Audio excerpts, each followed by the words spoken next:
Do good, Maverick. Go here. Welcome to podcast episode number 129. Escape the Matrix and its 9 to 5 rat race and make a living through a paid community. Can you escape the rat race and make a full-time income with a paid community? Well, a lot of other people have been doing it, so it's possible. At the time of this recording, I have not even achieved it myself. So, who am I to sit here and talk about how it can be done? Well, the thing is, the last few weeks I've been interviewing a bunch of real life success stories of people that are making at least $10,000 in profit per month through a paid community. And, to say it's possible, it's, I'm not overstating things when I say it's possible. Basically, I'm going to interview at least 30 real life success stories like that. At the time of this recording, I've not interviewed all 30 yet, but I've interviewed a bunch of them. And it's really exciting stuff. And of course, when it comes to the subject of escaping the matrix and the 9 to 5 rat the 9 to 5 rat race, of course, building a paid community is absolutely not the only option, of course. The thing is, though, it's a pretty brilliant business model if you're looking for a lot of freedom, you know, and also something you can start and grow without much capital, without much expertise or skills, and also without a lot of planning and time-consuming things. When it comes to starting businesses, even online, it often ends up taking a lot of time. It should not, and in theory, a lot of people say it doesn't. Some people are able to do it quickly, but usually, what oftentimes ends up happening is that when people are going to launch something, they spend like months or even years planning it, preparing it, so on and so forth. But what I see happening a lot with the paid communities is that people are actually launching them quickly, without that much postponement. Looking back at my own entrepreneurial ventures, a lot of the silly mistakes I've made over the years.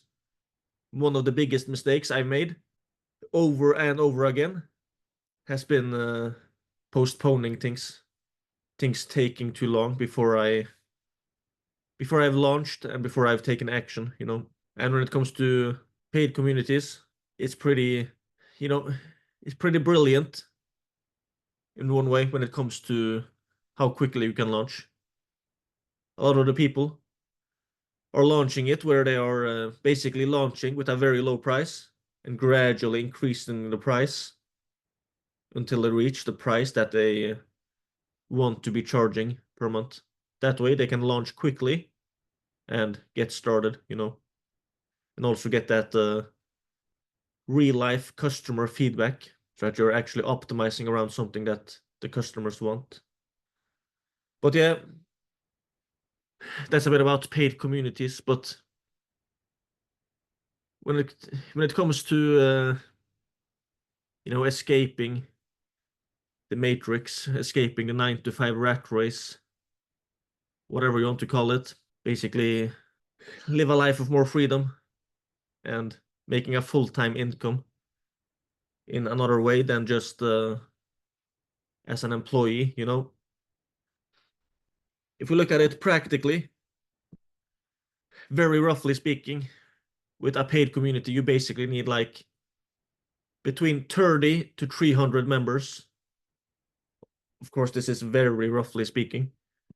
But let's say if you have, let's take my calculator up. If you have 30 members paying you $500 per month, if you have a high ticket community, that's $15,000 in revenue. That should be way over $10,000 in profit, you know. If you have 300 members paying you $50 per month, that's $15,000 in revenue per month. And let's stay away from online marketer wacko talk. That's revenue. But $15,000 in revenue with a paid community, that should be over $10,000 in profit, because there really shouldn't be that much expenses. But of course, it depends on how you are running things.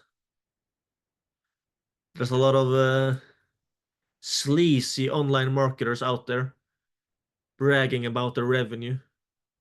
Revenue.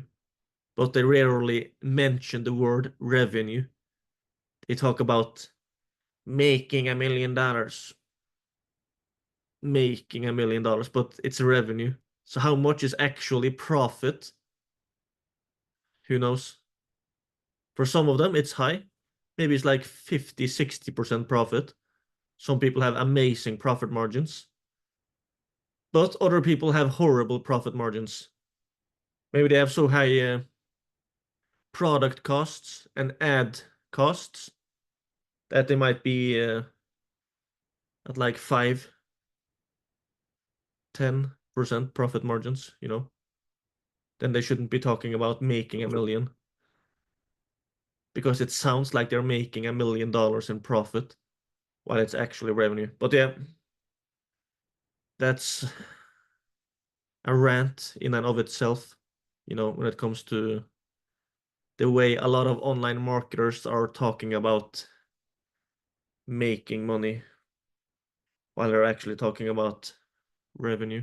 But yeah, 30 to 300 members, so it's possible, you know. And you don't have to go back to school and get an extra education and a degree to plaster up on your wall in order to do it, you know.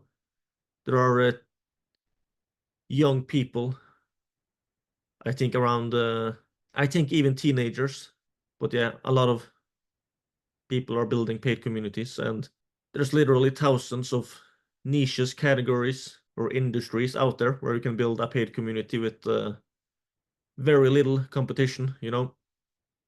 Yeah, definitely a lot of opportunities. And it being a subscription business, paid communities are usually being run as a paid subscription where people are paying monthly in order to be a member. And if you look at it that way, you know, you can even grow it gradually. Maybe you launch it while you still have a job, and you gradually grow it and increase how many members you have. So yeah, and a subscription business is oftentimes a lot more predictable than other businesses. With other business models, you might have to generate the sales all over again, month after month, you know. Like if you're selling t-shirts or online courses or supplements, whatever it might be, if you're not selling it as a subscription, if you're making $10,000 in profit in 1 month, the next month you kind of have to make at least the same amount of sales all over again in order to make the same kind of money, you know. But with a subscription business, as long as you have those members, any sales you're making in addition to that is kind of added to your monthly income. Of course, you have to extract the churn. Some members will stop their membership, but they will cancel their membership and stop being a member. But if you fix your churn problems so that you have pretty low churn rates, so that people, once they become a member of your paid community, they stay a member for a long time, then you can make even less sales per month than many other businesses. But despite you making less new sales per month, you're still growing like crazy compared to other businesses, because you're adding them to a monthly recurring income, a monthly recurring subscription. So yeah. Thought I'd just jump on and talk a bit about that. So if you're surfing the internet, daydreaming about a way to escape the matrix, the 9 to 5 rat race, your job, maybe building a paid community could be what you're looking for. And I think I should also mention again what I've been mentioning a lot on my other podcast episodes, and that's when it comes to paid communities, please keep in mind that it's paid communities are a lot more than just a fancy course.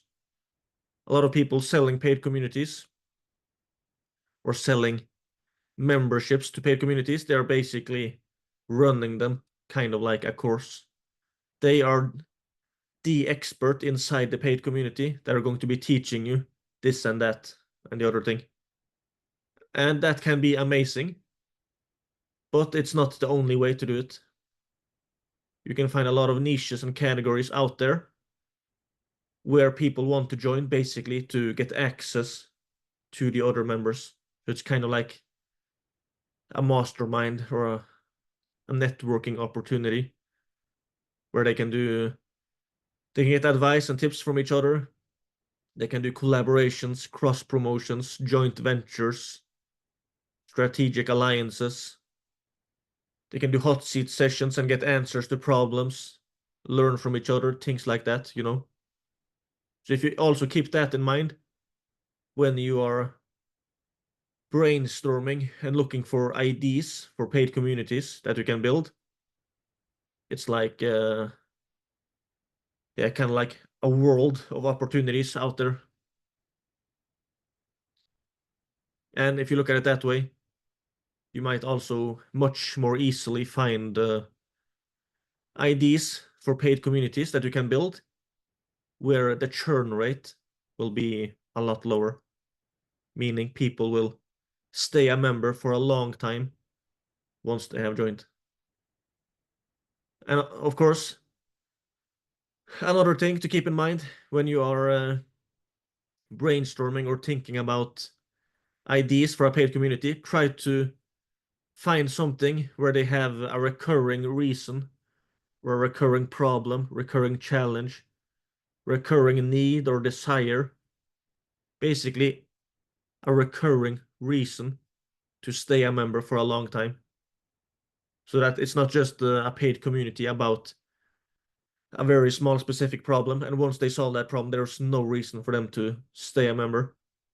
So just keep that in mind as well. And there might pop up a lot of opportunities that you might not have thought about otherwise, because that churn rate is just so important. Because if people become a member and they stay a member for 2 months and then they cancel their membership, if that's the one scenario, and another scenario is where the churn rates are very low, and once people become a member, maybe they would stay a member for like a year, 12 months instead of 2 months, and that difference is massive. How those two businesses would grow, it's hard to describe, I guess, without kind of drawing it out on a piece of paper or on a whiteboard. If you have a paid community where the churn rate is people stay a member for 2 months and then they cancel their membership. Let's say in that scenario, maybe you would have to sell 150 memberships per month in order to not grow, just to stay the same. You would not be growing, then you would stay the same. But in the other scenario, if the churn rate was very low and they stayed a member for 12 months on average, in that paid community, if those were the same size, if you're making 150 sales for that one, it would be growing like crazy. Whereas the other one with a higher churn rate, where people were only staying a member for 2 months on average, it would not be growing at all. It would just be stagnant, staying at the same level. Whereas the one with the low churn rate would, yeah, grow like crazy. So yeah, I guess that's something I should mention, because oftentimes it's not just about how good you make the community. It's oftentimes a lot about what community you make, choosing the right niche, category, subject, and so on. Of course, how you run it also plays a big part, but yeah, choosing the right niche also important. And it's pretty exciting to think about that you know, maybe you don't have to wait until you're like 62 or 67 years old and retire. Maybe you can build your own paid community and make like 5 figures or multiple 5 figures in profit per month and escape the rat race without waiting until you are 67 and retire. That's pretty liberating to think about. And here I am sitting talking about it without even having achieved it myself yet at the time of this recording. But like I said, I've been interviewing a bunch of people that have been that are successful. They are making at least $10,000 in profit per month. And I just interviewed some of them. There are a bunch of people out there doing it. So yeah, it's definitely a legit thing. So yeah. Anyway, if you want to learn from those real life success stories and also connect with a bunch of people that are in the process of building their own paid community, go to communitycashcows.com. That's communitycashcows.com. All right. Take care and God bless.